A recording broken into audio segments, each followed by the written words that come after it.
Merry Christmas, everyone. This devotion from God is in the Manger by Dietrich Bonhoeffer is entitled Living by God's Mercy. We cannot approach the manger of the Christ child in the same way we approach the cradle of another child. Rather, when we go to his manger, something happens, and we cannot leave it again unless we have been judged or redeemed. Here we must either collapse or know the mercy of God directed toward us. What does that mean? Isn't this all just a way of speaking? Isn't it just pastoral exaggeration of a pretty impious legend? What does it mean that such things are said about the Christ child? Those who want to take it as a way of speaking will do so and continue to celebrate Advent and Christmas as before with pagan indifference. For us, it is not just a way of speaking, for that's just it. It is God himself, the Lord and creator of all things, who is so small here, who is hidden here in the corner, who enters into the plainness of the world, who meets us in the helplessness and defenselessness of a child and wants to be with us.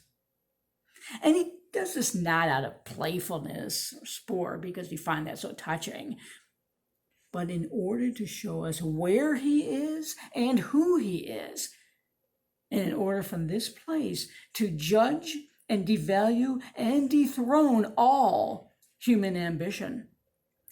The throne of God in the world is not on human thrones, but in human deaths in the manger.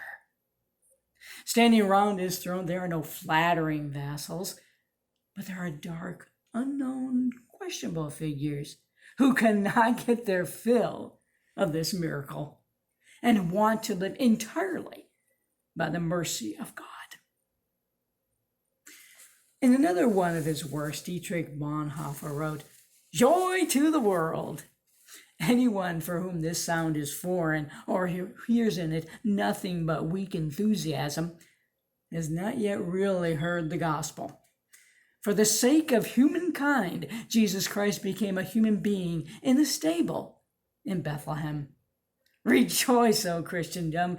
For sinners, Jesus Christ became a companion of tax collectors and prostitutes.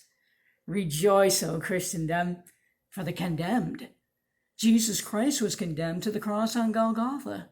Rejoice, O Christendom! For all of us, Jesus Christ was resurrected to life.